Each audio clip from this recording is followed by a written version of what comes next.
All right. Welcome, everybody. We are going to be playing in a combination of Hardsuit, but instead of going into Atria, which is the world within the Hardsuit supplement, we're going to be playing in Pyros, another realm within the Runiverse, a realm of fire. One thing that I do want to point out with Pyros, it is not hell. It is just the realm of fire. So there's going to be that kind of element to it rather than kind of a hellish side to it. So just to kind of set the stage a little bit. But as we move into the adventure itself, we're going to start out on a field of molten rock that has been solidified, and you are going to be starting here. Now, the thing is, though, is that each one of you, your eyes are closed, and you groggily open your eyes to this landscape. You can feel the heat hitting your skin. You can feel the rocks pressed up against your cheek and on your hands. The soot as well covering your body, and you can even see it on your fingers. These blackened stones and the dull orange glow of lava, mountains rising off in the distance as you look around. The thing is as you look around, you see each other as well, but there's recognition, but at the same time not. You're taken aback at a moment of who is this person, or who am I looking at? And so the thing is what was going to happen is we're going to roll some dice to see what you see in the others, right? So, for example, JD, could you give me a D6 roll and tell me if looking at Cloak or Caleb, what kind of vision do you see upon them?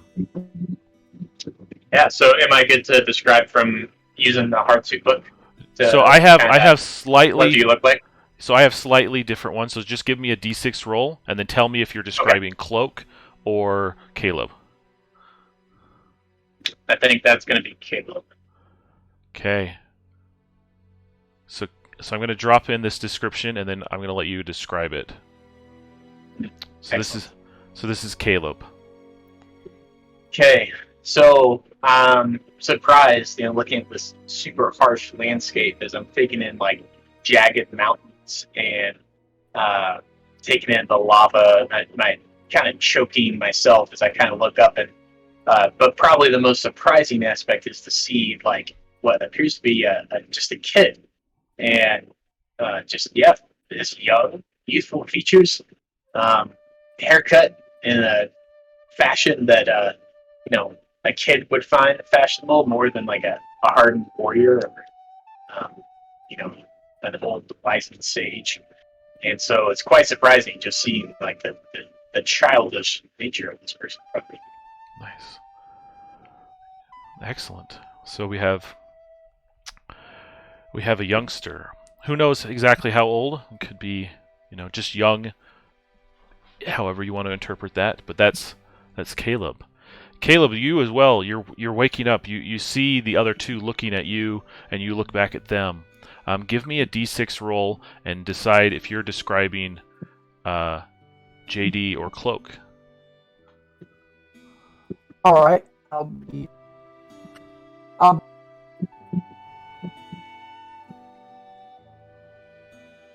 There we go. Roll the 4. I'll be describing Cloak. Okay. So I'm going to drop the description in, and you can interpret that how you wish.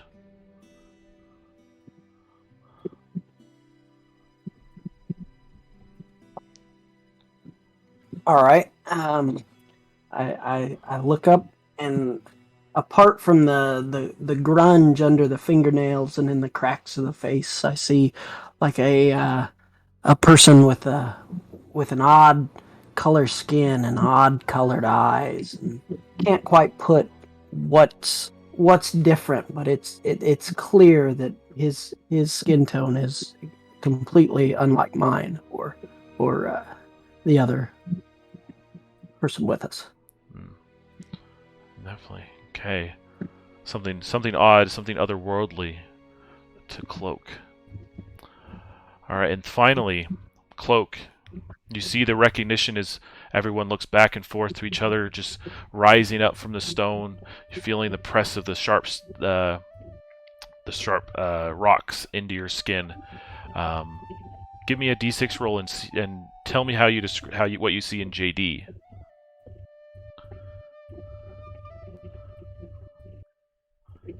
Okay. So this is what you recognize in JD. As I am stirring awake and feeling the intense heat all around me, I take a look to my side and I see somebody who looks like he has just been through 10,000 wars, absolutely scarred across his body and face. And I see his hair looks like it has been chopped to pieces, either in a brutal attack or an intentional display of function over form. Mm-hmm. Excellent. So now that you're beginning to form that picture in your mind of your characters, but as well as you're starting to form that picture of your fellows who are in this odd situation together. As you all look around, let's see if I can find some appropriate tokens just for a quick moment. As you guys look around, you see that, and these are just placeholders until we can get something more direct, but we can make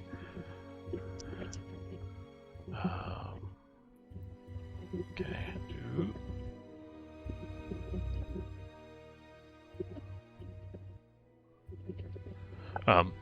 You guys kind of stand to your feet, take in your surroundings, and start kind of thinking about what to do. The things that you notice, though, are that one, around you it's warm. You're already sweating, but you see several boulders standing nearby. Some of which have items underneath, some like as if they've tumbled on top of some other things. You see bags strewn about, kind of around you. You kind of see off in the distance some mountains away from the lava, as well as you can feel the stone underneath your feet kind of shift, as if it's just floating beneath, with the lava just flowing beneath your feet. So, with that, let's start with Caleb. What do you do now that you've recognized and you've kind of awakened fully? What do you do at this moment? I will lightly step towards the stuff that I recognize is probably mine. Okay. Or should be mine. All right. Give me a take a +1 to dexterity and throw me that dexterity roll.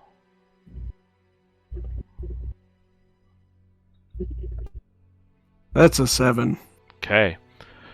So you start moving around and you lightly move things, and you feel that even though your young frame is probably smaller than the rest, the stone itself is unfortunately quite unstable. But you gingerly get across without burning yourself, and you find a pack. Okay. On the pack, you notice that it's kind of already stuffed. It's scuffed up as if it has been torn several times and repaired. But the biggest thing that you see as you kind of grab it and pick it up is right on the front cover. As you look into the pouch itself, is a name, a patch embedded or sewn onto that bag. And so, what does that bag? What does the patch say?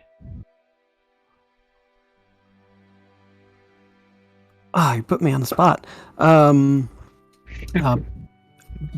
Francis.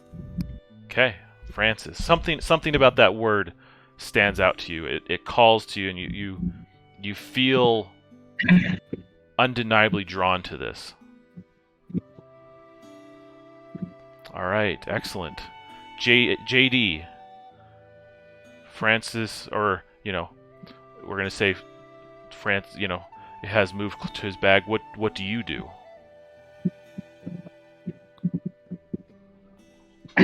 So, I think what you both would see this character kind of like rising up, and given the harsh nature of his past, I think the first thing he would do would be basically like he would immediately assume that danger is coming, and so he looks around to try to like take in like why are we here? Where's the enemy? And kind of almost getting in like a pouncing position, kind of almost down on one hand, and scanning the horizon, kind of like cat-like motion, kind of scanning the horizon to see like is anyone coming?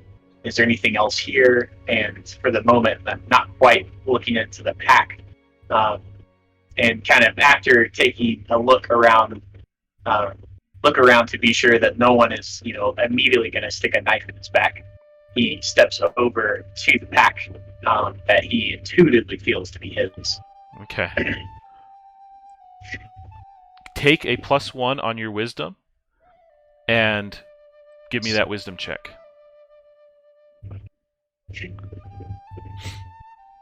Excellent. 16. So your senses, as you kind of feel it around, look around, you don't see immediate kind of danger from other people or another entity, but you know that this terrain is dangerous. You can sense and feel that the longer you're out here, this is just asking for trouble. And you see that going away from this open field of lava and just recently kind of cooled stone, moving it away from that and into the more established mountains or other rocks might be a safer path. Excellent. Now, as you get to your pouch that you're drawn to, what did you see on the patch? Or So, looking down, there is no name on the pack, but on the leather patch where a name should be, it's rather just like a circle with these lines like rays beaming out from it, like a picture of the sun. And just a name comes to mind seeing that symbol, and the name is Sola, S-O-L-A. Sola. And in his mind, he's like, this is like an old ancient word for the sun, been passed down generation after generation. Like it has a history, a very long history, and he feels like, yes, this is my name as well. Sola. Very nice. Okay. Excellent. Finally, Cloak. The others seem to be gathering their bearings.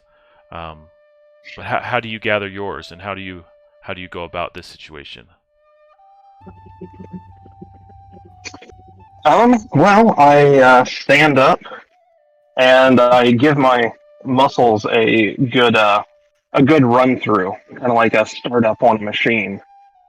Stretching my legs, my arms, and checking my my physical capabilities, and I find everything is quite intact. And I look around, I see these other two gathering up materials, and by process of elimination, I can pretty easily find what belongs to me. Mm-hmm. And I will quickly collect that. Okay, excellent. As you take account of your own physicality, your own kind of well-being, give yourself a +1 to your Constitution, and then just give me that Constitution check. Okay. And do. Oof, a 4. Okay. As you take into that account, like you're well enough to know that you have recently experienced something that aches. Like you have no idea what caused it, but you feel the aching all the way down to your bones. Your muscles are sore. You even maybe recognize a few bruises, but have no idea what happened. Right on. Okay, what do you see on your bag? I see the name Luther, but it's in quotation marks as if it were a nickname given to me. Interesting. Interesting. Okay. Excellent. Well, I'm going to roll this timer here. Okay. And so for you guys, as you gather up your bags, you take a moment to take stock of what's inside of them, having gathered them up, or even picking things up off the ground. Can each one of you give me a D8 roll? Let's start with Yep. So remember what you're 6, 7, and then JD, what's yours? Is it 3? And Kate, would you be alright if I dropped in a different token? Oh yeah, sure. If you guys have something that's better suiting to what you're thinking, feel free to drop that in. All right, so we had a 6 and a 7.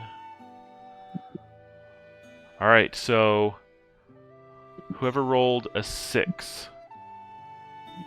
Me. Okay, you find yourself a cloak, and a hood. You feel that the fabric is extra durable. Everything has pockets and been padded with reinforcement. It's also deep and dark. As you pull it up over your face, you get a +1 on stealth checks. Now the 7, who rolled a 7? I believe that was Luther. That was me, correct. Yep. Luther. You find inside a regal tabard, this kind of swash of fabric that goes over your head, and you wear it down across both sides, and it's emblazoned with this bold insignia, and it grants you a +1 strength as that insignia inspires you. Brilliant. And then finally we had a 3, I believe. That was Soba. Sola. You as well find a cloak, but instead of a padded, durable traveling cloak, you find a more specially designed cloak with pockets in the inside. And you see that there's many spaces for you to hold small or useful objects. All right.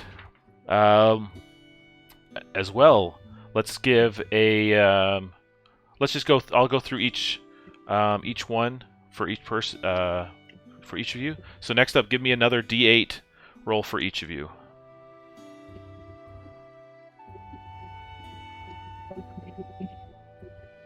7, 3, and 7. All right. For those who drew 7, that was Francis and Luther. You both found that your packs are filled with supplies, various things, bags, a sleeping sack, some extra food, little tools and knickknacks here and there, and then what was that? It was a 5, right, Sola? Had a 3. A 3, another 3. Yes, and I think this Sola also with the 3s. I imagine what's coming into place is that Sola is really meticulous and consistent, and so it's like he's checking all of the pockets to be sure that like none of them are folded on inside out, or that the flaps of the pockets are not like all in the right place, and he's taking the time to kind of do this and be sure like everything's very organized and neat. Nice. I like it. All right. As you guys begin to dig through your pack, you feel the sensation coming upon you as you're digging through it. Like you start digging and you're just starting. It's more of like an investigation as you don't know what you're going to find, but with every piece that you shift around and push through, reaching down into that pack, this bubbling sensation kind of comes up into your mind until it reaches your eyes, the front of your mind, and almost takes over. Francis, give me a D6 roll. 1. A 1. You have to stop for a second, and you're almost taken aback as this memory or this smell hits your face, hits your nose, and you can, I just dropped what your sensation is, if you want to describe it. It's the smell of dirt after the rain and the wet grass between your toes in the morning. It's the kind of fresh and fullness that is missing from where I've woken up. Yeah, because you're definitely not experiencing wet grass between your toes in this place. All right, Luther, give me a D8 roll.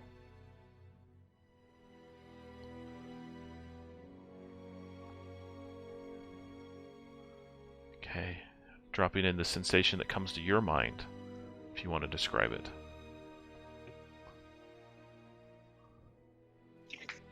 Looking at this tabard in front of me, I instinctually reach to my waist, where I would normally carry. I can't place it exactly, but I can feel the long piece of heavy material that would almost pull me backwards, like it would hang off the rear end of me as I would walk, and I would have to use my entire body to counterweight it. And it feels odd, almost like I'm going to tip forward without it there. Interesting. Excellent. And Sola, what comes to your mind? Nope. D8 roll is a 7. 7. I was going to say another 3. It needs to Yep. D6 roll. So we're going to take that 3. Oh, perfect. Very fitting. This is your sensation. Yeah, so as I'm kind of getting through, even putting on this cloak with all the pockets, I begin to feel uncomfortable as it's shielding me from the heat and keeping me.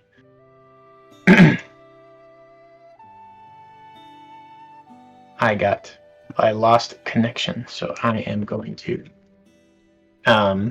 Kane, can you please kick Sola from the game so I can join back? Yeah. There you go. There we go. So, so Sola is like frustrated that this cloak has cut him off from the heat. In fact, he wants to be as exposed as he can to kind of the hairdryer heat that's just like the hot wind that's blowing. And so I just have this deep craving of I just need fire, need to be in the sun. And perhaps even linked into why I was given this ancestral name itself, but I thrive in intense heat.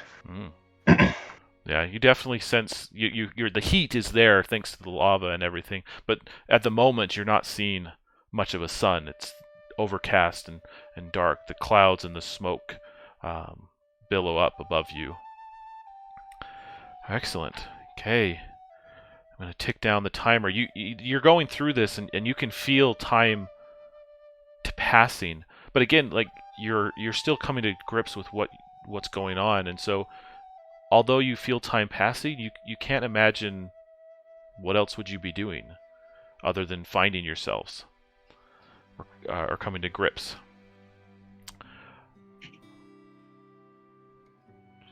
Okay, so let's continue digging through your packs, or maybe even finding some things on the ground. Francis, give me a D8 roll. 7. Okay, 7. how would you describe this item that you find? It's a chunky and a well polished, shiny almost an axe. It fits in, even though I've got small hands. It fits me right, and it feels familiar. The heft feels like I'm where I'm supposed to be. Excellent. All right, and Luther, do you want to give me a D8 roll?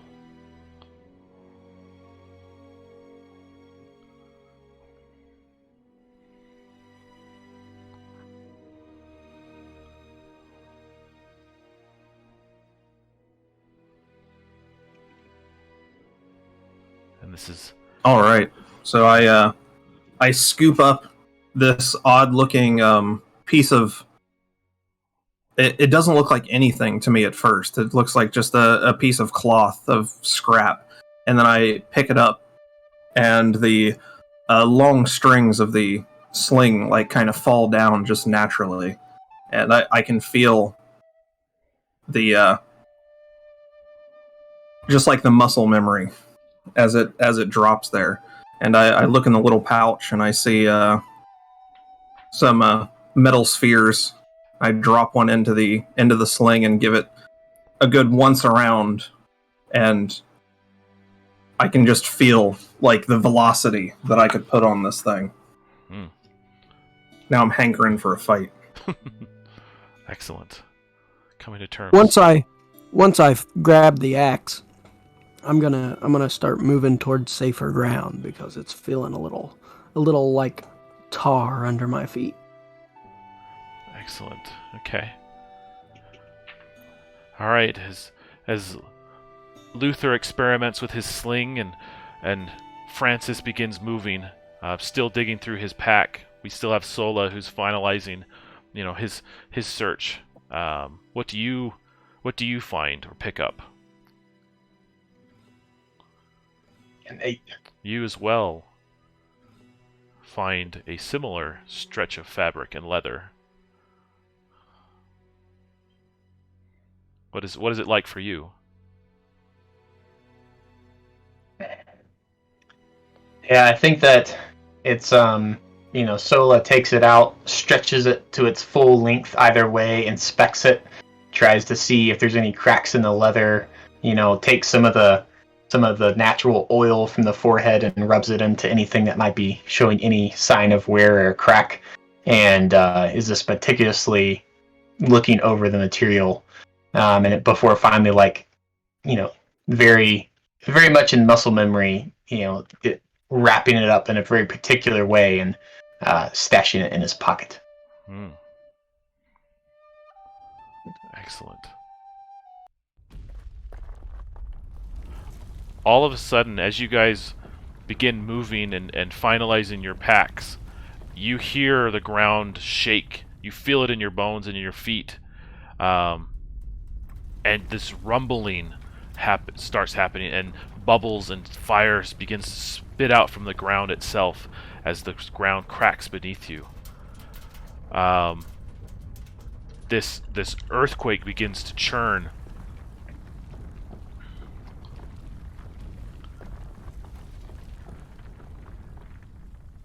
Okay, we're gonna roll a d4. In 2 rounds, the fire, you sense that the fire is going to overtake this valley, this field that you're currently in. The stone will revert back to its molten form, joining with the hot magma just beneath the surface. It's only a matter of time before you fall in with it. But you see safe haven on the far side. You feel that that you can get to solid ground. So it's time to move. Francis, you're already on the move. What do you do? I'm gonna quickly throw the cloak on and while I'm moving, of course, and probably tuck the axe in my belt, and just get booking. Okay, give me a dexterity save to move nimbly through the field. It's a 4. Okay. Good start. Okay, you take 1 point of damage from as you step.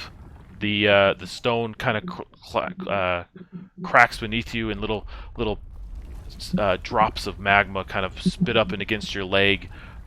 Even though small, how small they are extremely hot and burn your skin and burn holes through your clothes. It was an ice cloak. Okay. Yeah, and you feel free to move through this however you wish. You can follow the path or move along. Luther, Francis is off. He's running for it. You've sensed the danger and it's been realized. How do you proceed? I see the wisdom and fleeing for sure, so I'm definitely going to follow suit, but take a different route. Am I on the left or the right here? We're using this token Okay. right here. Gotcha, perfect. All right, so I can see there's like a bit of a ridge Mm-hmm. up there, so that's what I'm making a beeline for, Okay. to run in this direction. All right. Give me either a dexterity check or a wisdom check. All right, they're both flat, so I'm gonna go wisdom. I seen him get splattered with some molten lava. I don't want that to happen to me, so I'm gonna try to keep a lookout for any poppin' sizzling. 13. Excellent. That's enough.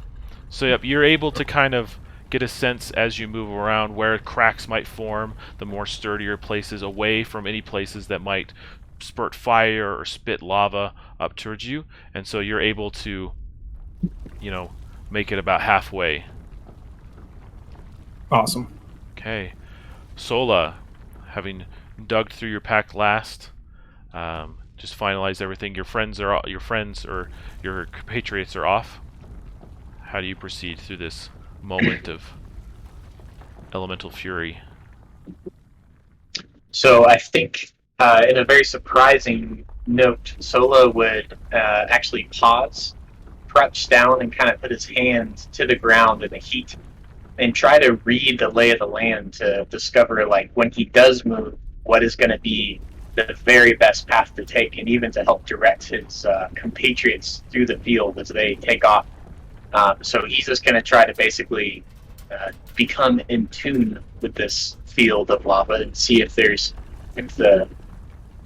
senses will reveal a path that will be more advantageous to him. Okay, give me wisdom.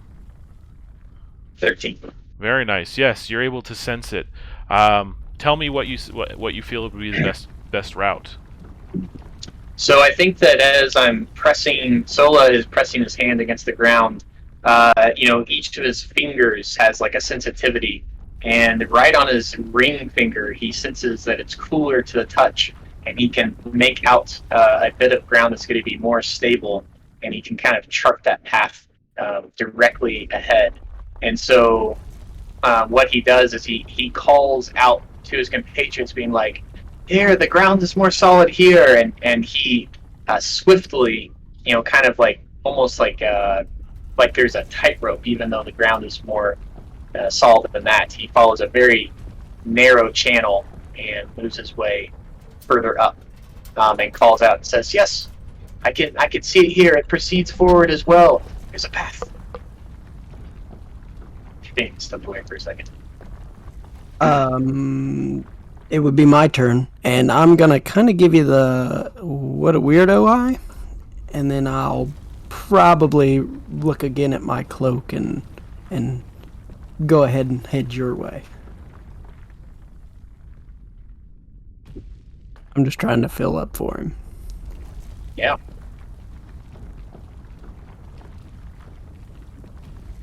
Yeah, I'm definitely going to be skeptical, but This guy does seem to know what he's talking about. I apologize for that. All right. Okay. Well, with the kind of the help of the sensation of moving through the path, walking through things, understanding the lay of the land, and having some help guiding through it, these next rolls are going to be easy.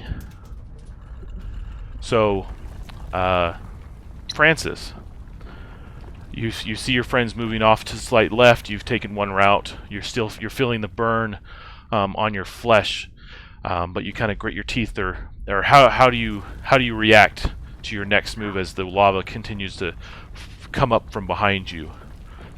I kind of give him the questioning eye, and then probably as I go to pull my cloak around me a little tighter, my fingers slide through some of those burn holes, and I just go ahead and I'll jump down this cliff and probably just shimmy and try and follow right along in his right where he's walking. Oh, perfect. All right, give me a Dex or a Constitution check. Your choice. I'm gonna go with Dex again. Okay. It's 11. Okay, it was easy, so you're good to go. So again, you slide down. The rocks are crumbling, falling into other pits, but you're able to shimmy around, stop your momentum, and then move to the side and follow right in step with Sola. And so you'll be able to follow him as he moves. All right. Okay, Luther, Sola, and Francis are moving together. How do you proceed? I think I'm going to look at them, and then I'm going to get this jolt of I don't know if it's ego, pride, but something pushes me to not want to rely on others, and I'm just going to bolt straight ahead. Excellent. Throwing danger to the side, maybe even a little bit, putting myself in danger. Okay, give me a Dex. Still going for Dex or there. Strength. All right, definitely going strength here with my +1. Uh-oh, it's an 8. Okay, so you push right along ahead, but foregoing the wisdom of that, you push through it, and as you barrel through the stone, your foot presses down harder than you anticipated, and a burst of warm gas blasts up into your face, dealing 1 point of damage. As soon as it hits me in the face, my first thought is, I deserve that.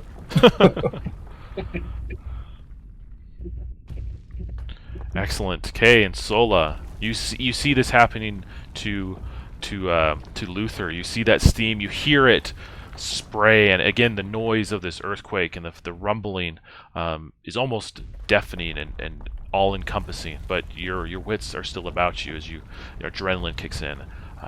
How do you lead ahead?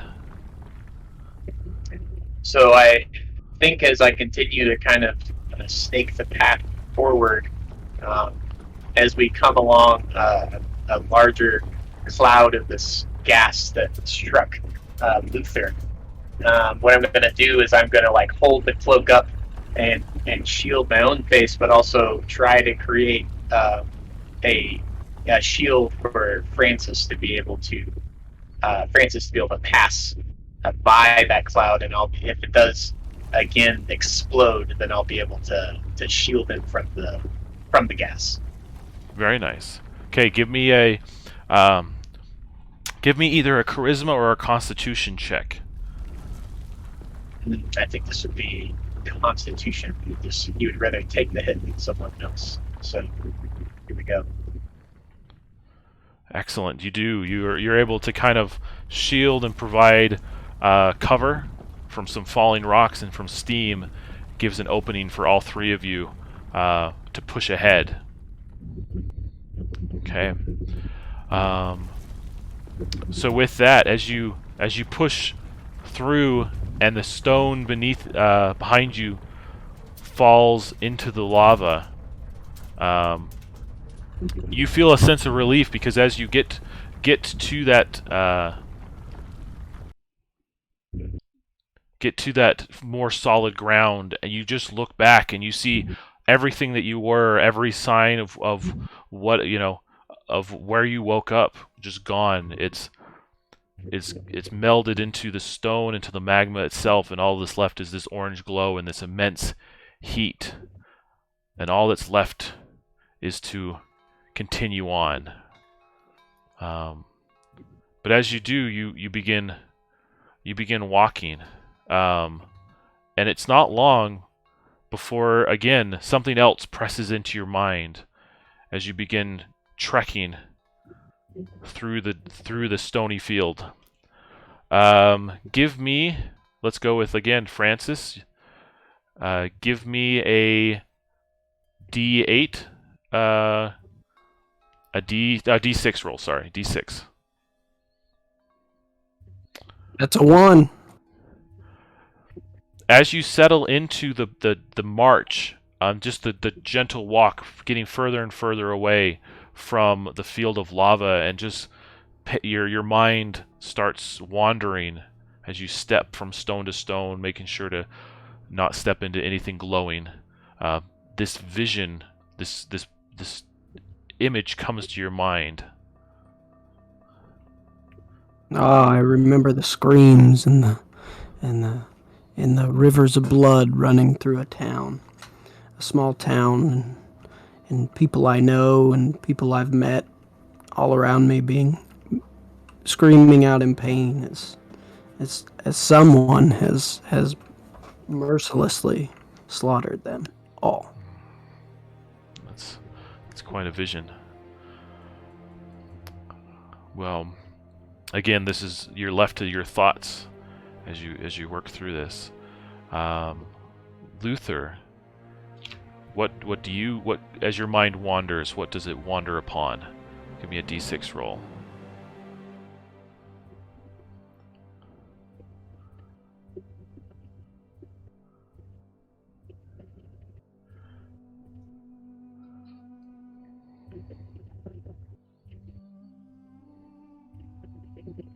I look over and I see Francis walking almost like a zombie, just completely entranced. And my mind starts to wander. I start thinking, what's wrong with... And then it just trails off as I get like this familiar smell, and I feel adrenaline kick in. And I look around like I'm supposed to be hunting something. And I realize I'm not where I'm supposed to be. That this place is just so much different than what I'm somehow used to. And I look down expecting my enemies to be laying around me, to feel that victorious rush.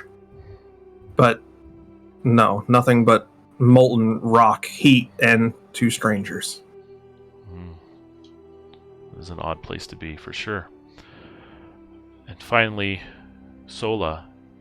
You can't help but wander your thoughts.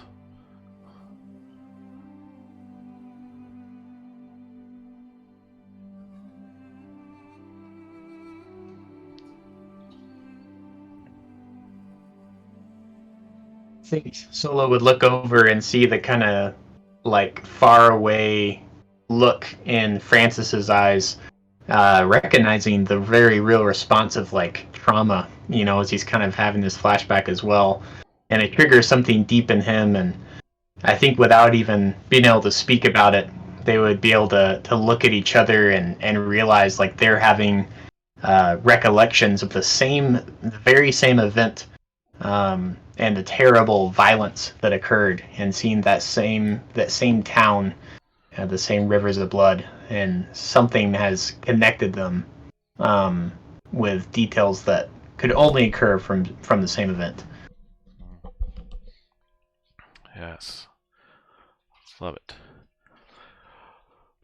Well, as these thoughts and these visions and these, you know, play out in your mind, eventually you move along and you come back to your present scene, and you actually look up and you see what appears to be an actual structure at the far end of the field, up along some mountains, mountain ranges. Again, this river of lava kind of pouring out beside you, but you do see this structure. And I guess now I open up to you guys. You're now more the thoughts and visions kind of bring you back or end, and you're back to the present moment. You're in the space, the here and the now together. What do you guys talk about, or how do you want to proceed together, or say to one another? I'll just kind of hang and follow behind probably everyone, and just quietly just listen. As I'm moving forward, I'm rubbing my eyes, just sure that this is a mirage of some kind. Absolutely confused that there's some type of structure here. I thought for sure that this was just some hellscape. But no, apparently not. And I will turn back to my compatriots and try to take a bit of the lead. And I'll just point straight to the structure and say, that's our best chance of survival right there. And Solo would respond with, he sees the insignia that Luther is carrying. He kind of sees the stature and presence of a warrior, and something deep inside that he can't even name feels a deference toward that insignia and a certain degree of respect. I think that Sola is a man of rules and structure, and so he kind of sees Luther standing ahead, and he's happy to follow behind and assist and allow Luther to kind of spearhead the journey, and agrees to his suggestion. Yeah. Do you feel similar, Francis? Yeah, I think so. I think in kind of like a pupil, kind of a student, a watcher, an observer, that kind of mentality of I'm gonna do what they do because they're bigger, but I don't need them. Well, I feel as you rise up to this plan, you take charge. Luther, take another point in charisma. Can do. You know the great mark of a leader. Pretend you know what you're doing. That's all good. Okay. So do you guys proceed, and so proceeding forward, you guys have another quick moment to look through your pockets and your bags, but this time, in your pockets. Francis, give me a D8 roll to see kind of what you're recognizing or you find on your person. That's a 5. Okay. Out of one of the pockets, you find this. I kind of, as I find it and I bring it out to look at it, I realize what it is, and I quickly stash it back, and I'm trying to hide it from the others to be sure that they didn't see it, but it's a fist-size ruby. Intriguing. All right, and Luther, leading the way. Again, you pat down. You kind of take account of yourself again. What do you find?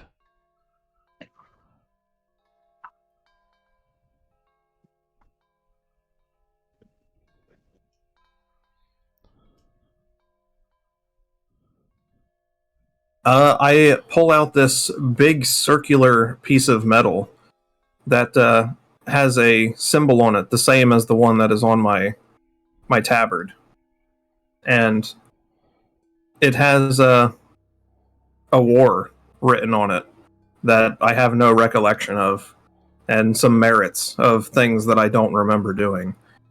And I stuff it back in my pocket. Just that's business for another time.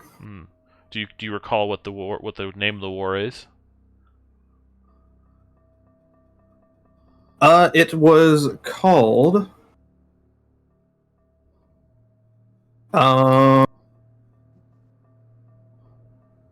It was called the Trenches of Fire. Interesting. Couldn't surely be the fires that you're in now, but who knows? Okay. Who knows? Excellent. Okay, and Sola. The 4.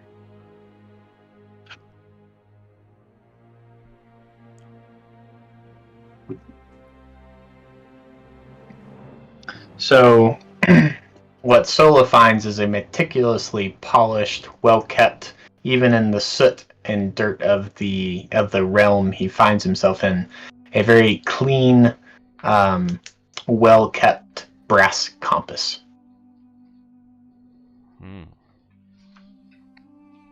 Probably a little hot to the touch, but well kept indeed. Okay. Again, you guys move forward, and you're able to trek along this stone, eventually getting to these older, more worn down, stony structures. You find the stone has been carved into a wall. You see steps actually cut into the stone, leading up. Eventually, an archway leading inside, and eventually you come upon a ramp or an entrance between 2 or 3 different flows of lava. Can each one of you give me a wisdom check?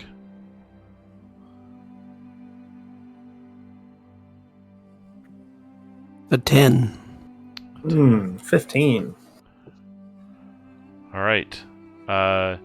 Luther, you are the first to see this.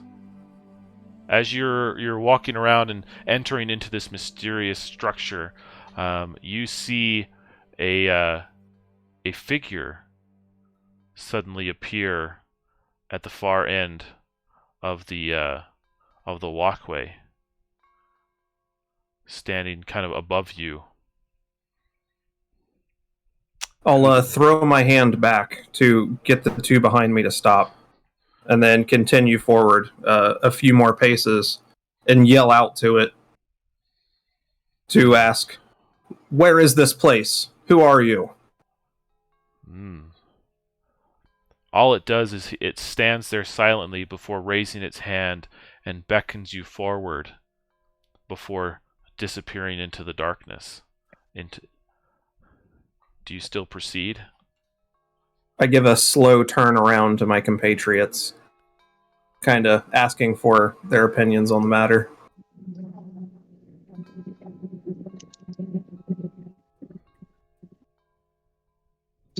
Well, Solo was physically ran into your outstretched arm because he was so entranced with what was happening with the compass, because it's like he has to relearn how to read it. So he didn't even see who the figure was.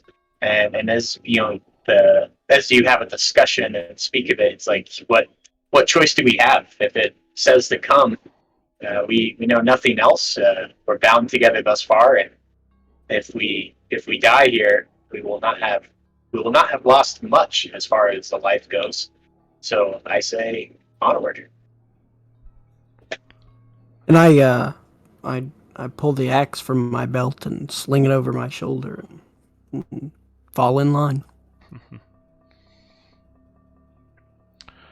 Excellent. So All right, looks like we're going.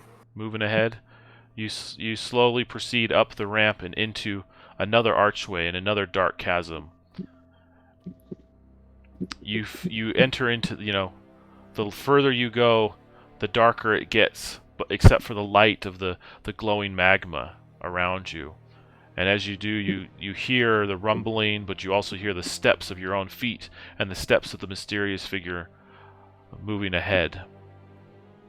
Through some more arches and delicate architecture, you see him proceeding again, beckoning forth, allowing you to come into view before he continues to proceed.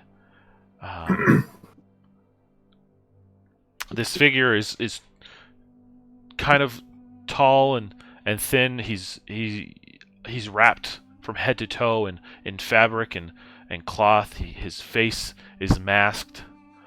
He has horns coming out of either side of his hood. But again, he's wearing a pouch, and you can even see a slight feather sticking out from one side. As we get close, I'm going to yell up to him again. I'm going to say, "You there! Stop! We want to talk to you." We have much to discuss, stranger. Come. So he speaks. Come.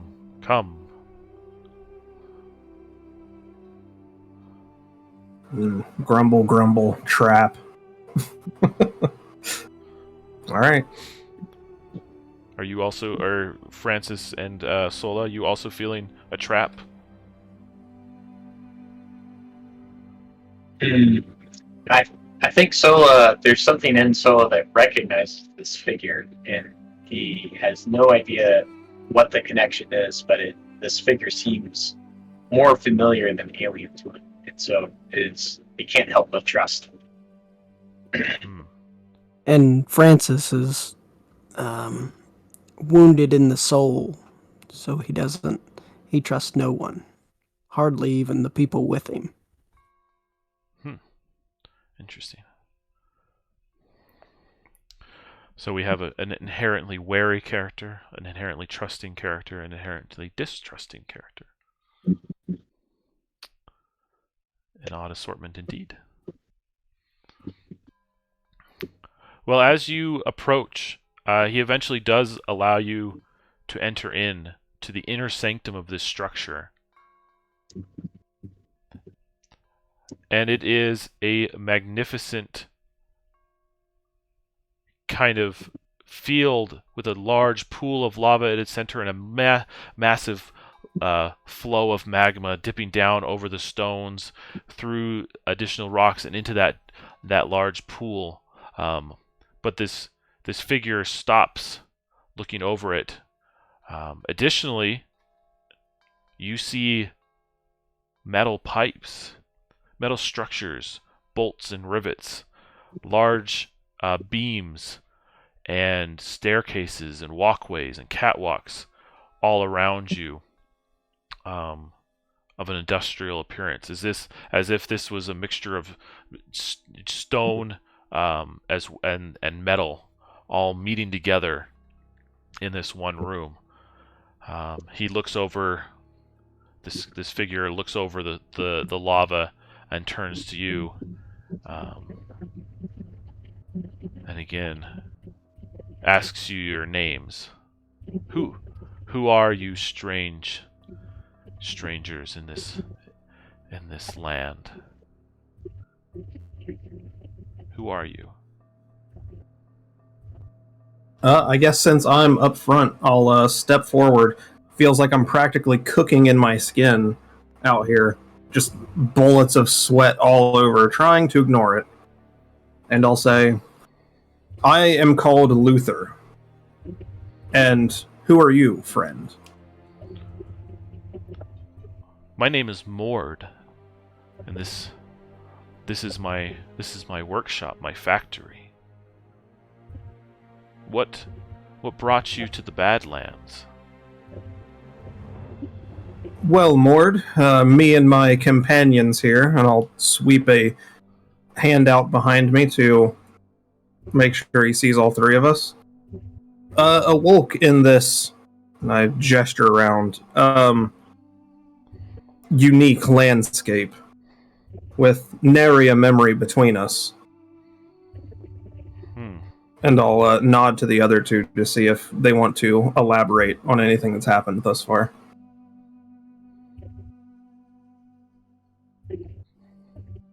Sola or Francis? Nope. Okay. Well, Sola is sidestepping back and forth, looking down at his compass, and his compass continues whatever orientation, rather than pointing in toward a single pole or single direction. It seems to be pointing toward north. And so, as he kind of like sees this dynamic happening, he steps forward and says, I see that this is a beacon that's leading us to you, Lord. My mind is blank, but here, this compass, its mind is set toward you. Have we met, and do you know why this is?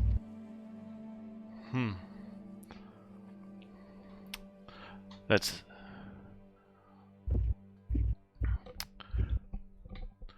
He steps up and he's like, I'm sorry, I don't, but that is an exceptionally well made piece.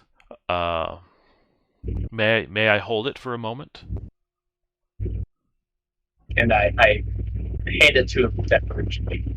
It seems that almost he may be the proper owner of this.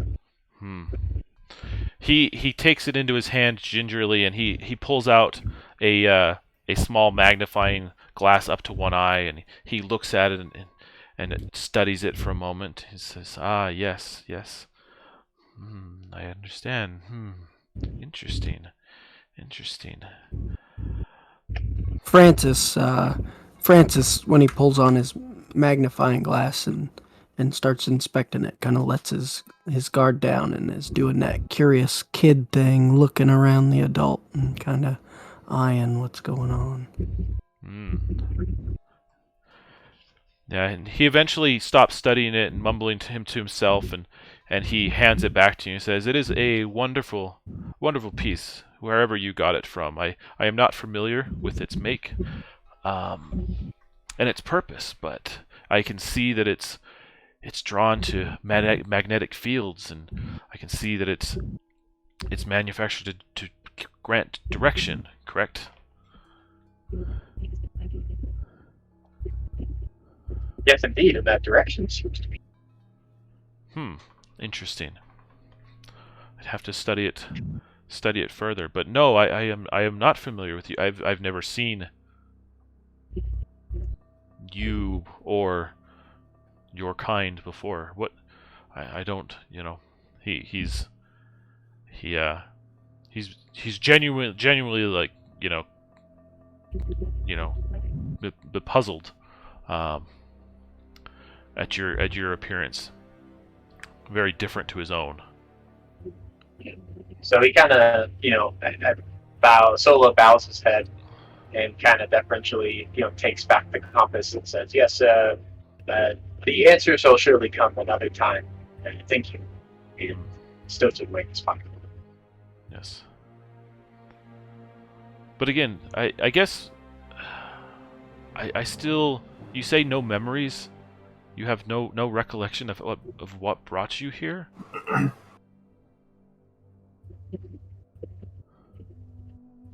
What brought us here? No. I have some things, feelings mostly, more than memories. Come back occasionally, but nothing solid.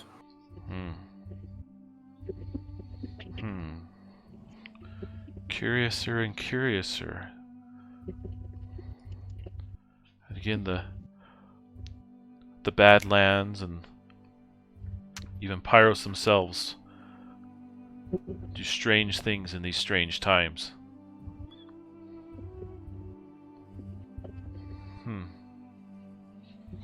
Morg, I don't mean to be rude, but I feel like I'm literally cooking right now. I know that you're probably used to this environment, but at least for my kind, it is quite damaging and uncomfortable. Is this entire planet like this? Well, of course. Let me. Perhaps we can find a more secluded area. And he eventually he starts walking off. But in response to your question, he does answer, and he's like, "No, you're while inherently hot, the land, the Pyros itself is a place of fire, and so yes, it is inherently hot, but there are places, cool places within the world. And again, he takes you deeper into the caves, and eventually he ends up in this storeroom, away from the lava, into the stone. That's kind of has stacks of boxes and metal shelving, as well as piles of things, and you see additional stuff kind of covered up by these sheets, and you can just see metal plates and things peeking out from underneath them. But it is significantly cooler while still being warm in this area. But there is no inherent lava. Hey, that's an improvement. Biz, you're not aware that you're in a land of fire in Pyros?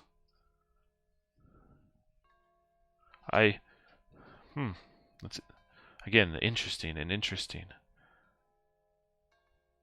You didn't cross the Badlands. You didn't come from up north.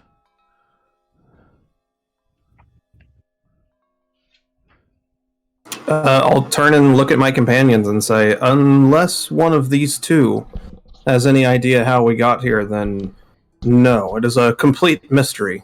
None of us know what we have done or attempted to do. We just woke up here. Francis is shaking his head. Well then, perhaps I need to inform you of this world. Maybe that might jog your memory. But please do. Well, let me start at the beginning, or a semblance of the beginning. You are here in Pyros, a realm of fire and flame. It is only but one small sliver of a greater cosmos. It is said that the fires of Pyros feed and heat the rest of the known planes of existence. But again, that's from my years of study and understanding of the great scholars. But unfortunately, the fires and the flames of Pyros are going out. I'm surprised. I'm surprised to say that things are cooling off here. That if you are uncomfortable now, you should have seen it back just a few years ago. Everywhere you went was there, but more and more times the more and more landscape is uncovered and cooled and settled, and the magma dives deeper and deeper into the core. Are you familiar with the Flamekins? Do you know of them? Francis is shaking his head again. Interesting.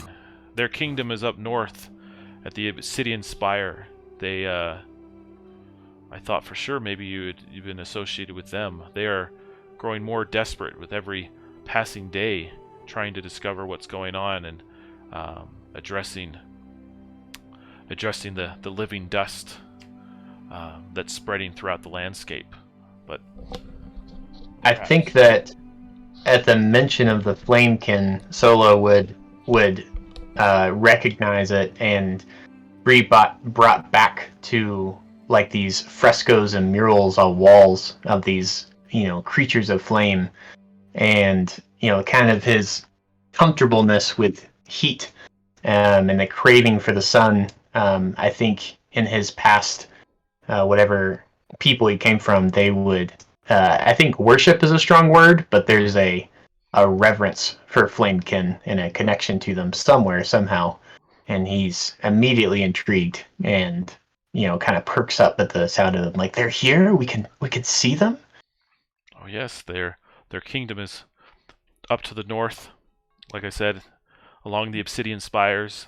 But again, they're growing more desperate. They're seeking out. They're they're trying to discover what is going on and what is cooling the flames of this world. But who knows? Again, odd things. And I've been here sequestered in my studies and in my work, alone on the edge of the Badlands, kept safe by the lava from the living dusts that spread. I'm surprised. Or I think you consider yourself fairly lucky that you haven't encountered one. They're quite lethal and quite deadly.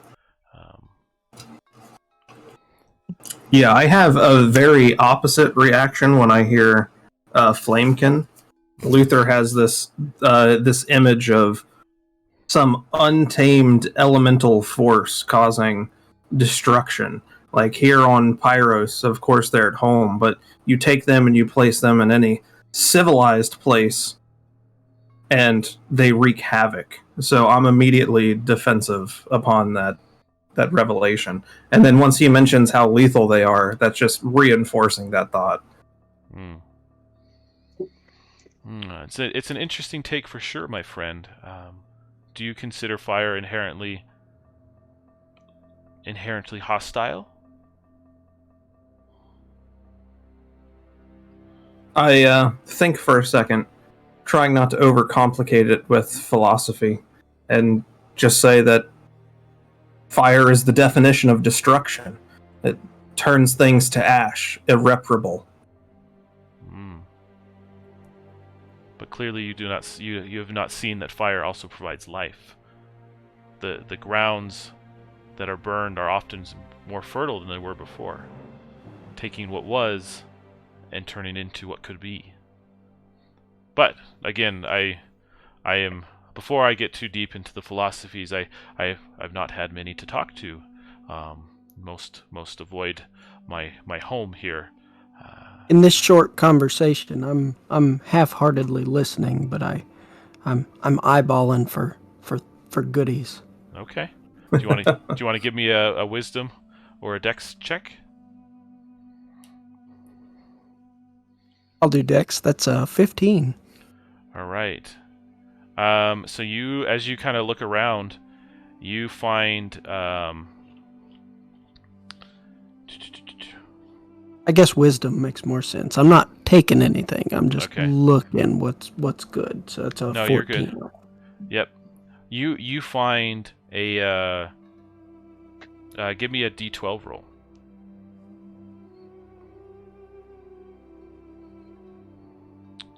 Who? So you find some like a bottle of liquid that's kind of like sitting out on the table. It's corked, and it's just kind of like has this slightly off, clear, slightly opaque look to it, with a few glasses nearby. I'm gonna just kind of saunter that way. Okay. Yeah, and Mord notices you kind of looking. He's like, "Oh yes, are you thirsty? I haven't offered you anything to drink. Do you wish? Feel free, please." I try not to look too eager, but my God, do I want to drink? Yep. So. Oh yeah. Yep. So Francis just kind of dives in. Nice. Yep. So he's able to pour it, and again, it's a subtly sweet, subtly sweet kind of liquid, that kind of hits your gullet, and it's very refreshing, especially to your parched throats after walking along the lava and in the heat. Yes. That's a fermented fish juice from the caves down below. It's quite sweet and quite lovely. Whatever they feed upon down there, kind of gives it that subtle flavor. I'll pull it back away from my face and kind of inspecting the liquid after this new revelation. Look at it real hard. just shrug my shoulders and then throw the rest of it back. Very nice. In the midst of this kind of casual atmosphere and being completely out of character of what you've seen thus far, Sola just slams his fist down on the table as he's just been staring like a hole into the table and slams his fist down, and he just says in a very stern and firm voice, "We must help. How can we help?" And he immediately feels a compulsion of like, the fires are going out, that's a problem. What do we do about it? And I think it would just be a bit shocking in terms of he's been almost in like a butler-like deference this whole time, but he's just been pondering the words of the fire going out, the Flamekin being desperate, and he's like, okay, this drink is good, but what's next? And he feels like a compulsion toward the mission. Okay. Well, that does remind me in the conversation, I missed a couple opportunities. For you, Sola, for that call to action, take a point in charisma. Nice. And then for you, Francis, for keeping your eyes out for other opportunities, take a point in wisdom. Thank you. Okay. And Mord jumps at the noise of you slamming your fist on the table, and but after a moment, you can't see it because his face is covered, but you almost feel like he's smiling, and he looks at you for a long moment before he says, I feel a kindred spirit amongst all of you. You seem the kind who are here to help. Whoever you are, whatever you've done, you seem like those who take action, and that is what I've been doing here, hoping to find some way of taking action. And he stands up and he walks over. He walks over to his pile of stuff, the covered sheets. He grabs one corner of it and he tears it down. And from beneath the sheets, you actually see several of these large kind of suits or machines, or kind of just pods of a kind with appendages and legs, and these large plates, face plates, where they are. And he looks at you and shows you, and again you can almost feel the smile behind his eyes at his own handiwork. And he looks at you as like, these have been my life work. I did not create them, but I have worked many an hour on them. I found them. I found them in the records, references, tidbits, hints. I don't truly understand what they are or where they came from, but I've worked tirelessly to get them working. But I firmly believe that perhaps they are helpful.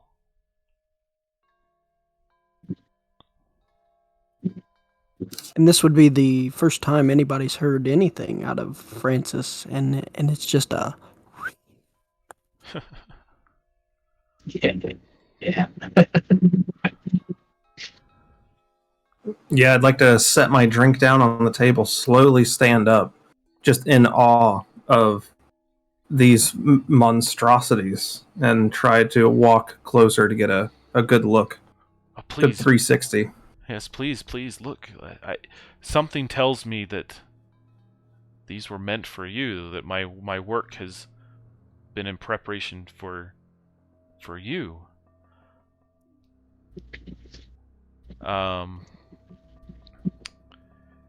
Yeah, can each one of you move your token to one that perhaps draws your attention the most?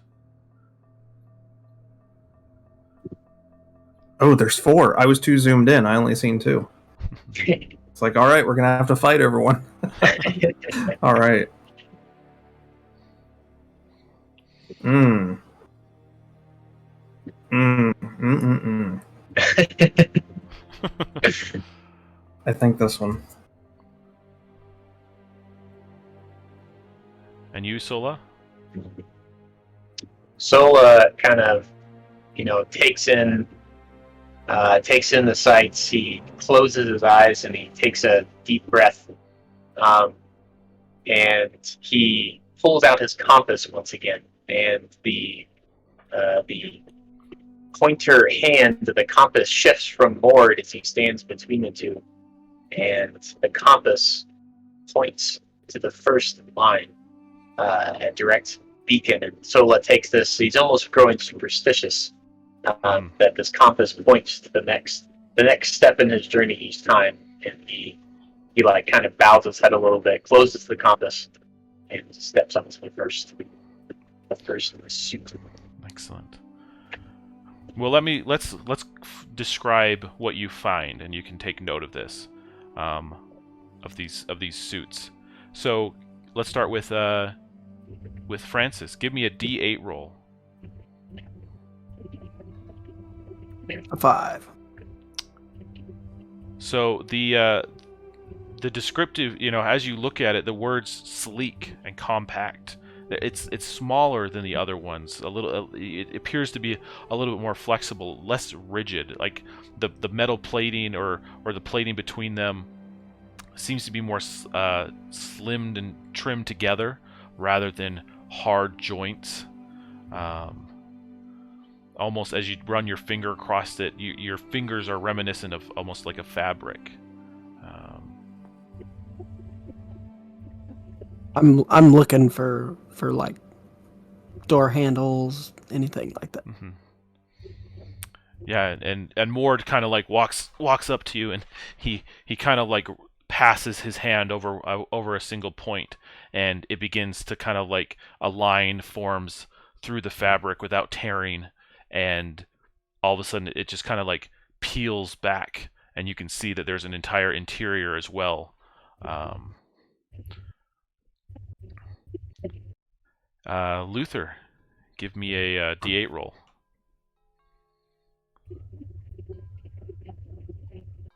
Yours as well. A little beefier, but again, another more sleek, streamlined. Different than Francis's, but this more flexible tone of suit again has this reminiscent of a fabric of a different color, different sort, maybe a little rougher, but still sleek. What do you notice? I notice that the design, the like little patina that it has, seems to be in the shape of a sword, like right down the middle of it, and it just feels right. Feels like it calls to me. Pure coincidence, but in my mind, no. Nice. And I'll say to Mord, like, just these are amazing. My life's work, whatever they are and wherever they came from, I believe they were worth saving. All right, and Sola, give me a D8.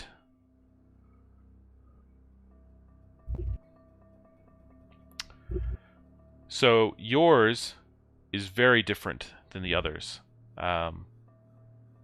Beneath the cover, you start seeing sharp edges, blades, spinning drills, spikes, claws, all hidden beneath the surface.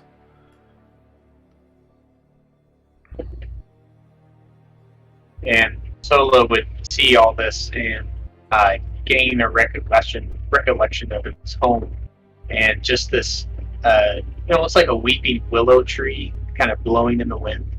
But the tree is just full of blades. It's just like some are natural, some have been like tied into the sword, tied into the tree, and just like looking at the scars on his hands and the sharp edges of the suit, he's like, yes, like the compass has chosen correctly.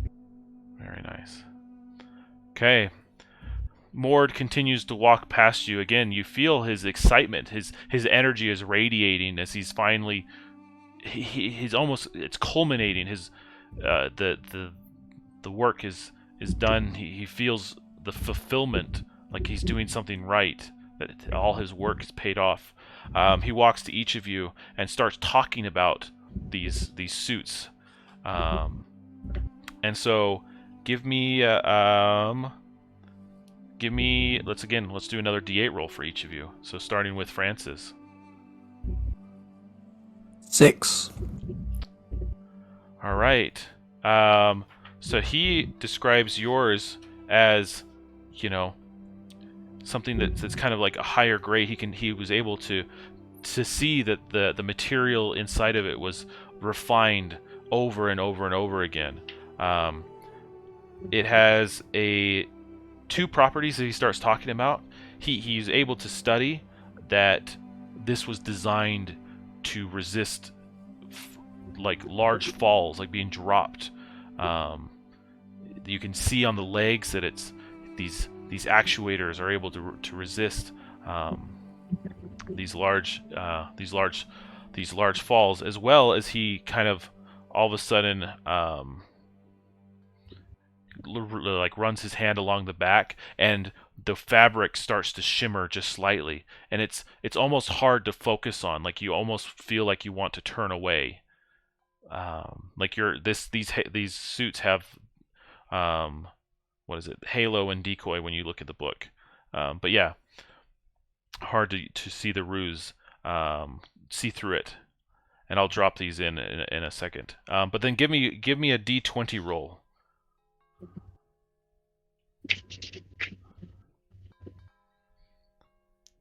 10. Again, he points out that this suit was designed to be.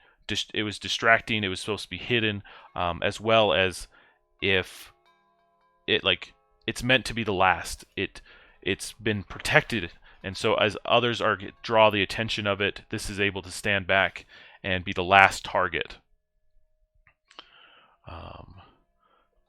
So let me drop those in for your suit real quick, and then. I got them wrote down if you want to move on. Okay, so you essentially, if you want to look at the book, it's a decoy, halo, and last target. All right, Luther. Mord eventually comes over to you after you listen to him talk to Francis about his. Give me a D8 roll for the quality, the frame of it is. So he looks at yours and he says, even though your design is similar to Francis's, to this other one over here to the left, he didn't find that same refining and strengthening of the structure underneath. That doesn't mean it's weak by any means. It wasn't designed for the same purpose. So give me 2 D20 rolls. All right. There's a 6 and a 16. Okay. So for 6, you get Halo and Recovery Unit. So Halo, what that one's describing is, even though yours isn't refined, yours are still designed for large falls, except you address the falls in a different way. You have a parachute included. You have, the actuators are still beefy and strong, but they're just not meant to be just dropped by itself. And then the recovery unit is, as you rest, it's meant to recharge. It recharges itself perpetually. That recovery unit pulls energy from the heat and from the core up into itself and can maintain its power over time. And again, he runs his hand along the same way and is able to open it up for you. And then finally we have Sola. Give me a D8 roll. With you, I'm going to go ahead and choose the result for number 1. For I feel minimum. like that's what's fitting. Yes. Okay, that's fine. Just give me a d20 roll if you want to roll for it.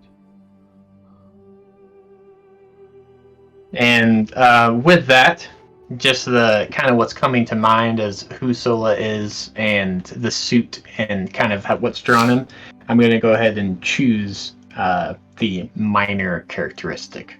Oh, very nice. So number 11. Perfect. So the blades and the drills are there for that subterranean exploration, digging through the stone of the earth. So while my companion suits are kind of these like large, beefy, big actuators and sleek in their material, mine would be much more of like almost crustacean with spines and the blades, and also like kind of a hunchback to where it can almost crawl on all fours as needed to kind of get through the tighter spaces in the earth, and just maybe 75% of the size, if not half the size of the other guys, where it's like a much tighter fit, and that's kind of what I'm imagining Sola's suit would look like. Okay.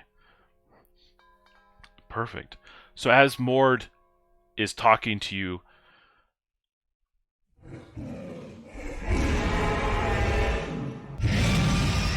you suddenly hear this massive roar coming through the cavern, and Mord immediately drops, down into a bit of a hunch as he's scared of the noise that's echoing through the chamber. And he's like, what is... Oh no. He said, quickly, we must hide. We must do something. A Goliath is coming.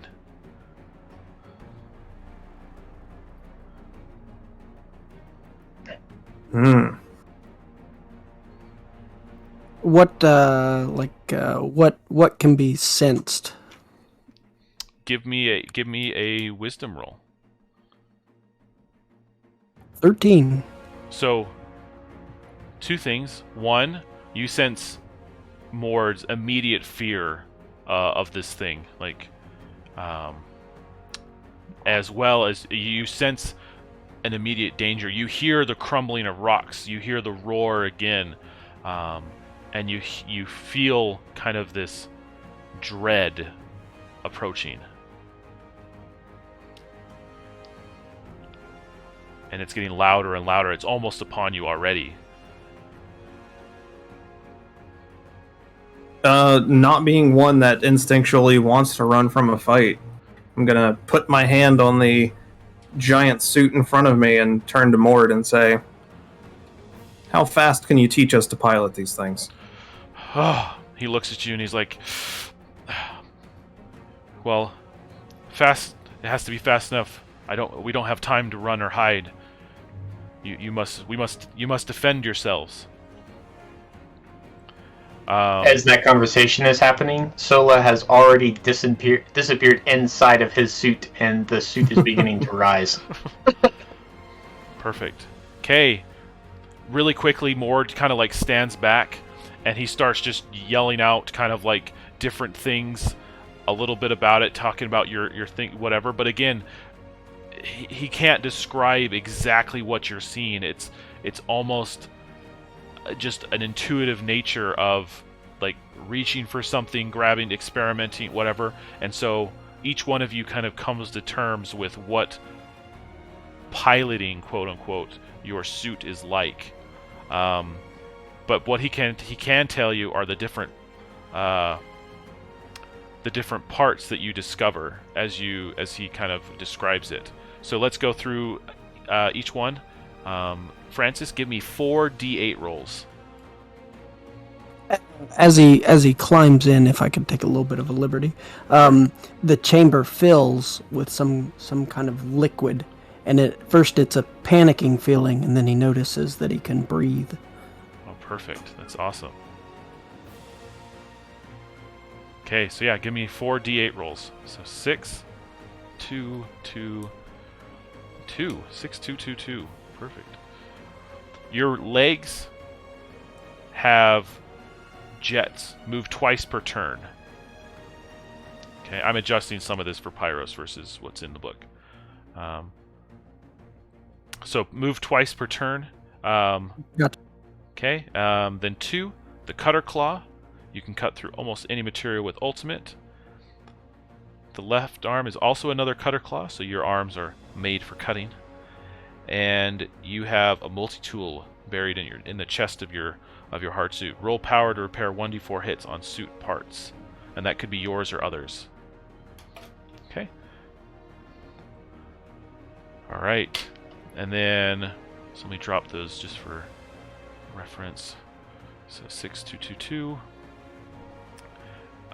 Luther, Mord looks to you and starts yelling off elements of your hard suit. Give me 4 d8 rolls.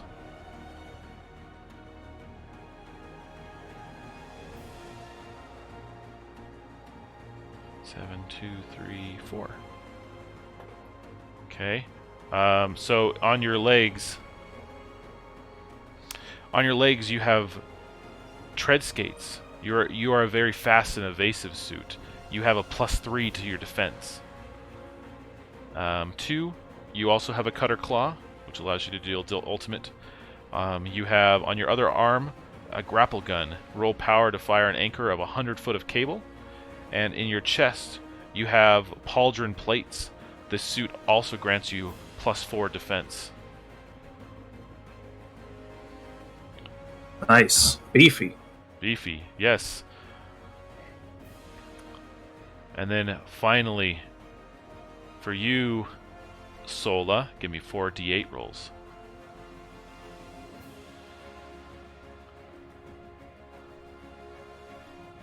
One, 2, 2, 1.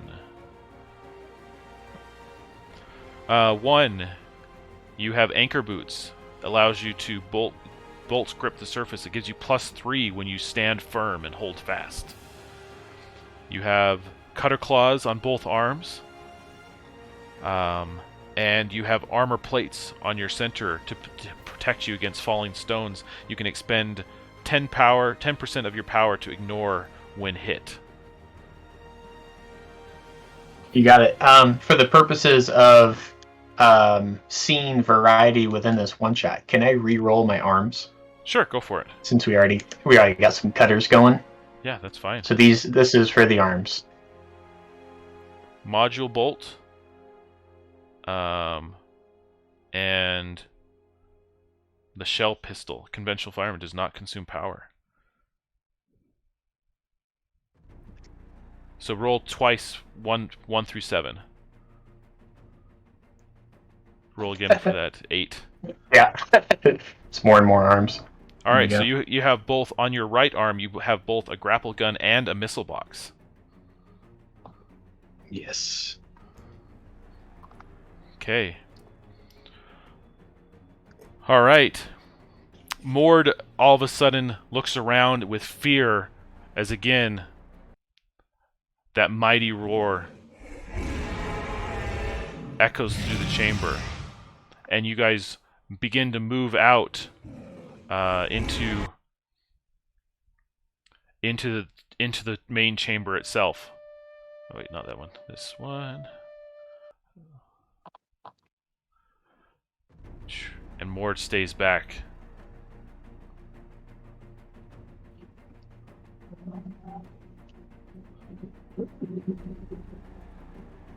And you see above you, as you move into the chamber, it's the chamber of lava. This large creature, this reptilian brute, holding on above you, crushing into the metal piping and onto the stone. And it roars, it breathes fire, it tears into the stone with its meaty claws.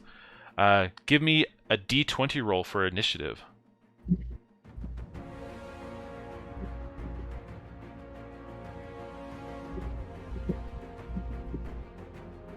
Alright, so Luther is going to go first, and then the Beast, followed by Francis and Sola.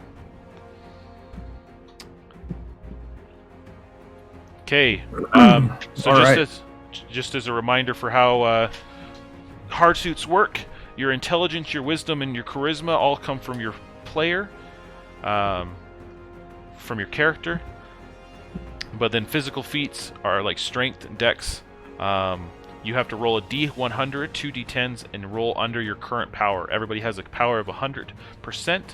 Successful actions use 10%, and if you roll 5% or less, it expends no power use. And then 95 or higher are always fails. And then using any of your parts or weapons also takes 10%. And then defense is 1d20 plus your suit against the target, which is a 12 right now.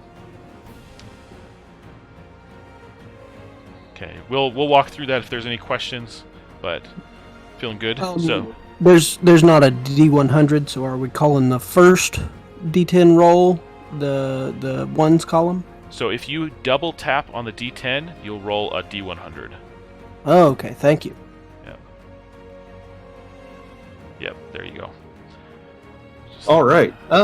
So am I within 150 feet? That would be my first question. Give me a D6 roll. 1, 2, 3 is a no. 4, 5, 6, you are.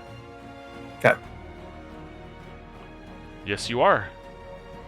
Looks like it. All right. Well, I see it perched up there, and I'm looking at my grapple gun and thinking I'm wanting to try to hit him with it and pull him down so we can get the jump on him. Okay. Okay, give me a D100 roll under 100. Okay. That's a Perfect. 45. Okay, you minus 10% from your power. Okay. And then you're wanting to draw him in closer, or where are you wanting to pull him? I just want to pull him off the structure, see if he will to drop. Yeah, there we go. Perfect. Get him in range for my allies. Excellent. Yes, your grappling hook latches in. It hits his flesh. You can see it's thick. His hide is thick and sturdy, but it lodges itself deep within and pulls him down, slamming into the stones as he falls. But he is angry. Okay. All right. And so this is you. You're up front. Yep. Perfect. Okay. So he is going to jump forward, land on the stones beside you, and then he is going to claw at your. All right, he got a 10, which I don't think is enough for your defense. Do I need to roll d20 plus defense? Trying to. That's or one. is it just a flat? I'm trying to. So when I was reading about monsters, let me pull that up real quick. So they simply have a die. Roll d20 plus bonus die to beat player's defense, and then that. Okay. So I don't think. Cool. So I'm 17. Yeah. So I don't think I beat your defense. But the suit will have a different defense score, right? But that's the suit defense that you have is 17? Correct, yeah. Nope. Nice. Yeah, he was pretty beefy. Okay, and that's it. That's it for him. He used an action to jump over, and then he did his claw attacks. I'm going to just sneak in right behind him while he's trying to claw at him, and I'm just going to nip at him with both of my cutting claws. Okay. Snap. All right. Give me yep. The 32. 32. So that's under 100. So you did it. Okay, and with those, as you nip at him, he takes a hit. This creature is giant. So as a vehicle, every time you hit, it's just one hit at a time. I was using both of my claws. Are you gonna? Do you care? I'll take the power Give me one more D100 roll. Okay, yep, you hit a second time. He is not happy with that. Your claws cut into his hide, and you can see the meaty flesh beneath.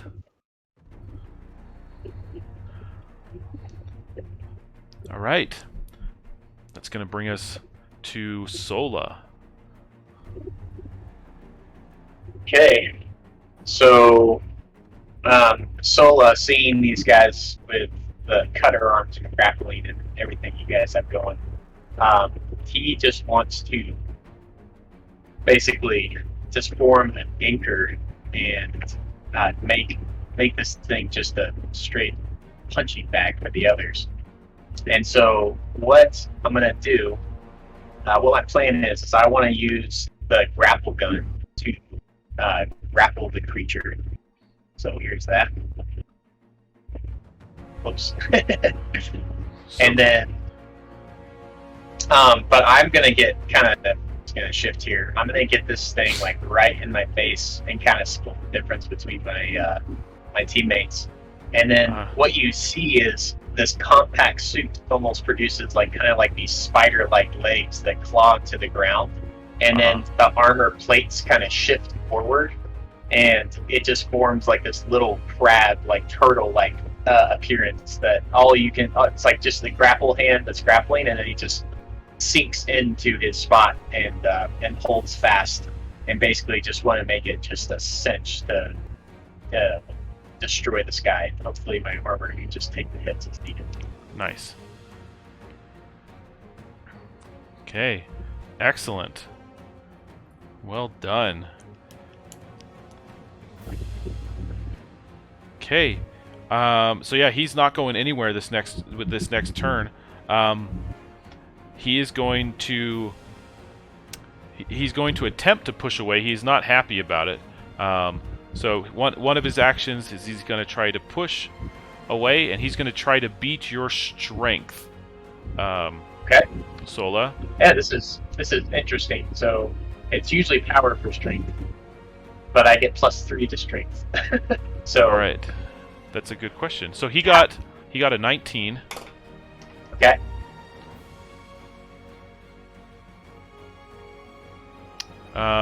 So let's. Since he got a 19, that is 1 under 20. So let's say he got a... It's kind of interesting. Yeah, it is. It's like, oh, how does the +3 strength work?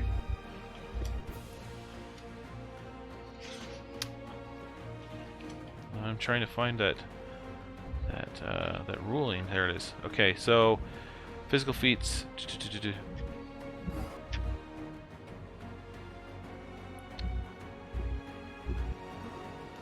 Yeah, just give me a D. Just give me that D100 roll. See if it's successful. Okay. Here we go. Oh no! Critical fail. Critical fail. All right, so you still take 10 power, and he does succeed. So if I can add a little flavor too, he strains against the grapple, and the spider legs fail, and I think that it kind of slingshots me over to this other rock. This is kind of just like momentum of straining against it and popping free. The grapple kind of like recoils, and I land on my back over here at the spark rock. Definitely. Oof. I'm also, the more I think about it, I think instead of like me rolling, I think like I should be able to just say he's gonna strain against your grappling hook. Give me a strength power roll to resist, and it's a player facing roll rather than me a versus roll. Right. Just and it doesn't have to be figured out right now. It just makes me curious how my +3 strength with my anchor boots ties into that. But that is for another day. That is for another day. Interesting. Okay. All right. So he took that action to push and throw Sola off into the stones. He's lucky he didn't fall straight into the lava. But he is going to turn, and he's gonna turn and try to bite onto Luther with it, and he's gonna try to beat his defense of 21. So he does deal a hit to Luther. And as he's enraged, he's going to do one final trick up his sleeve. And he is going to burst forth from his mouth. He bites into your suit, and immediately this flame kind of starts singeing. And he's going to try to burn again. Whew. Oof. I'm going to say for that critical, he's going to deal 2 hits. 2 additional. So you took 3 damage on that exchange. Ouchie. All right, that's going to bring us to. Sorry, what was that? He just said he'd be right back. Okay. So that's why he learned. So you have to get some different headphones. Wait, so hold on. I think I skipped. Because Solo went, and then I went, so I skipped Luther's turn.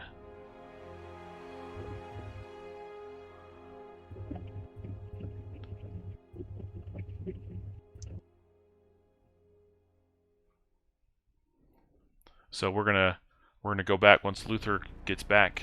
All right, sorry about that. Oh, you're good. I think I skipped your turn, so let's jump back to you. You've taken 3 hits. Awesome. Okay.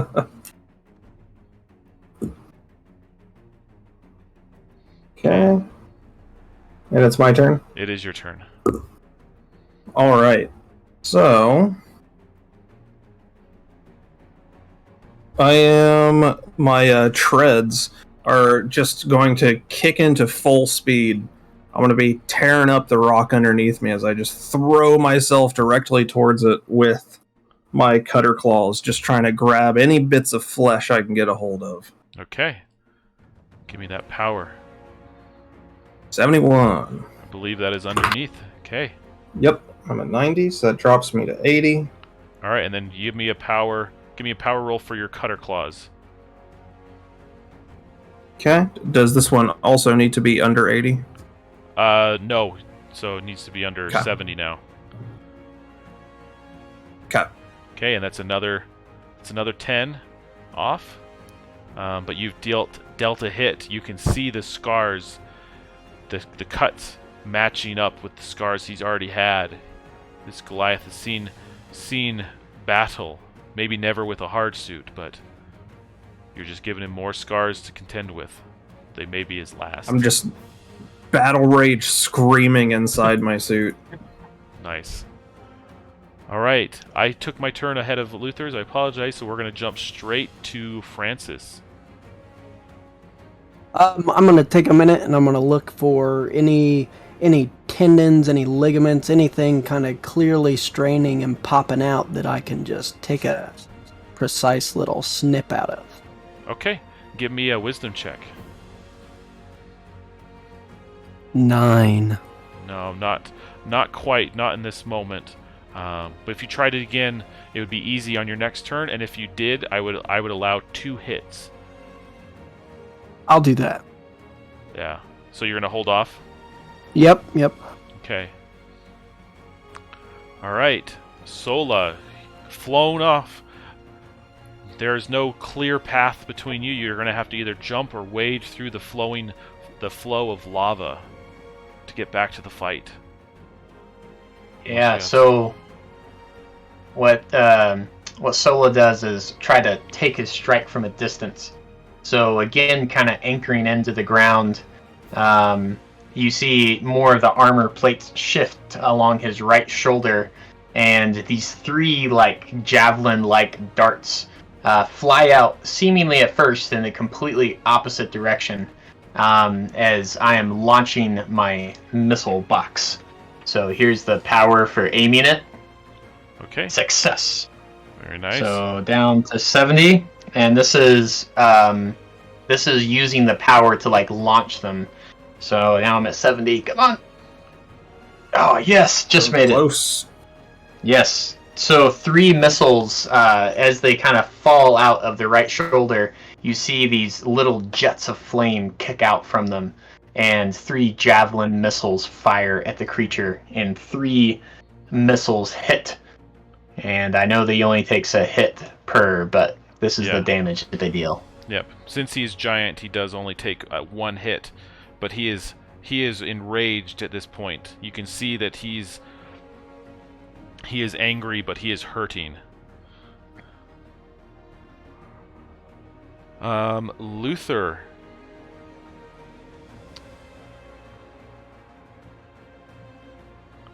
Am I going again, or am I taking a hit?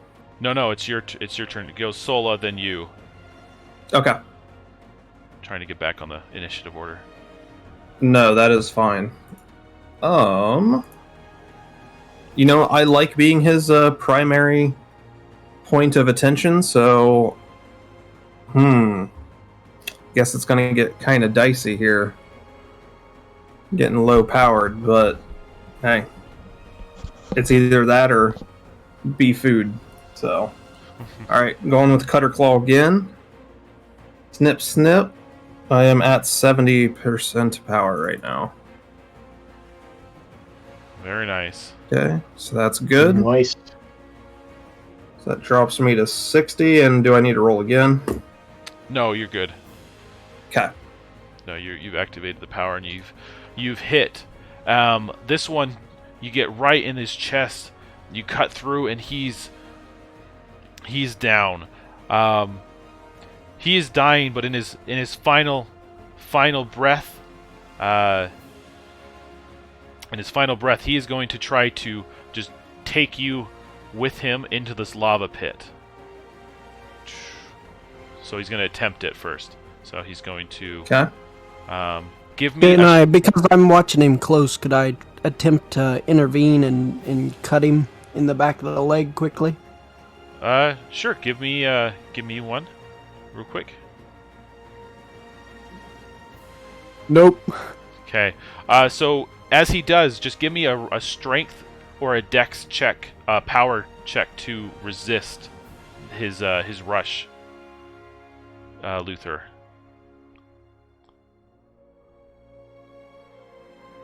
Just barely. Just barely. I'm at 60. So you're able to describe what happens. Do you throw him? Do you dodge out of the way? He's going into the lava alone. How does it happen? He comes straight at me, and he actually hits me, but I activate my parachute at the last second, and the big updraft from all this lava just whips me to the side, and he desperately tries to claw on, but the momentum just keeps dragging him straight down. I go tumbling in a mess. Very messy escape as I just bounce around on the ground. Nice. Excellent. Okay, and he falls into the lava, and you see that his hide initially doesn't respond. It doesn't immediately burn. He's able to kind of float and swim in the swirling magma, but he's already lost too much strength to pull himself out. And so between the cuts and the immediate direct access to his inner systems and his inner flesh, that magma sinks in and starts burning. You hear him roar one last time as his strength fails him, and he sinks into the magma, screaming in pain.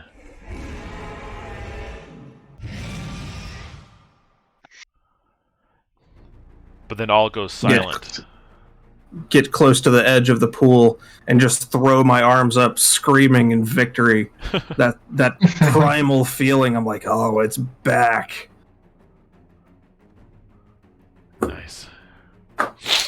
Yeah. And with that, it settles back down, and you can see that Mord kind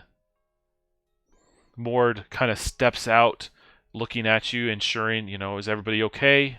Is everyone all right? Those Goliaths are not to be trifled with.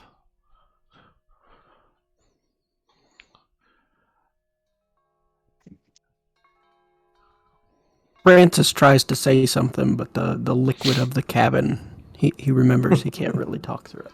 Glug glug. Yeah.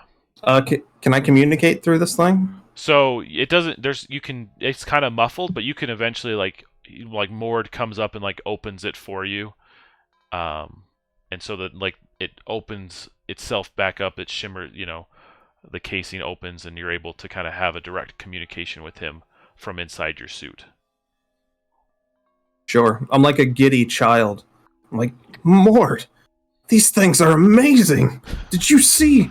And I'll gesture back to the few little bubbles just coming up from where the giant creature is now turning into oil down at the bottom of that lake. Did you see what we did? We could... And just all the thoughts of the possibilities go rushing through my head. Yes, this was an excellent test drive. I've only done small experiments myself, but you seem quite akin to these. I knew my feeling was correct. Please come back. Come. And he eventually brings you all back in into it, and he's able to kind of to kind of help you guys out of your suits. Oh, apparently I grabbed the wrong one. I'm sorry, Francis. You were in this one. That's okay. The other one works better now.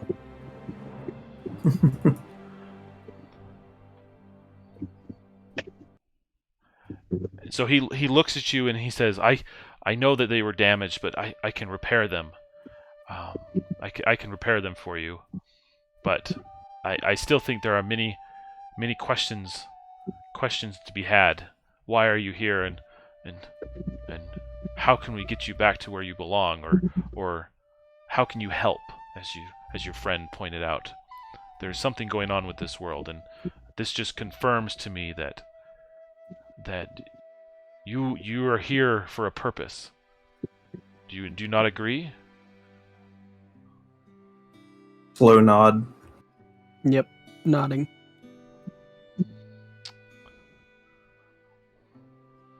So let me ask this: what was your reaction, or how did you feel in these works of wonder? Just a big grin.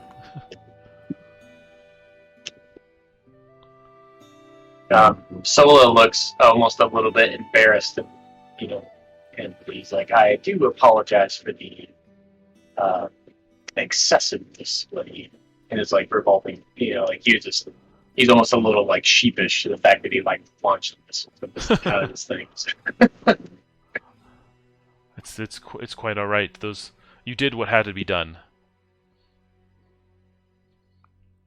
I'll open and close my hand like I'm grasping a weapon and say, I've felt this before. The power. Superiority. Yes, it is good.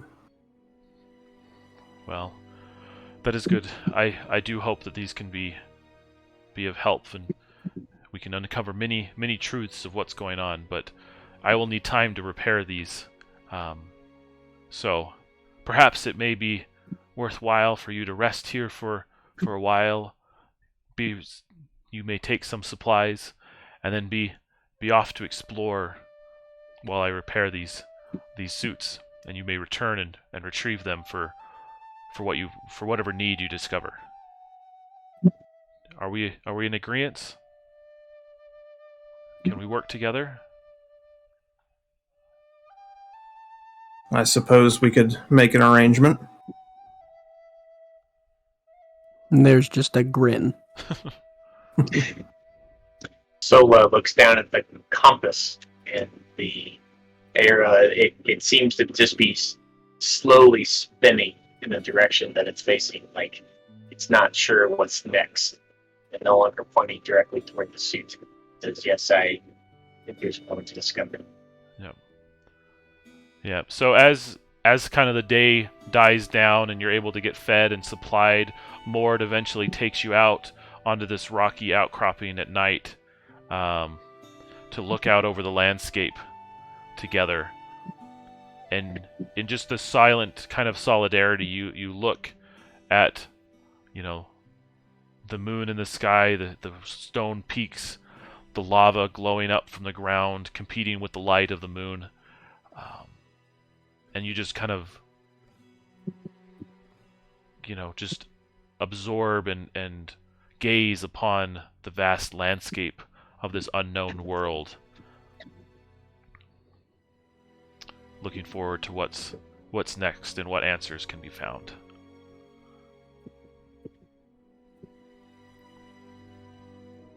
Well done.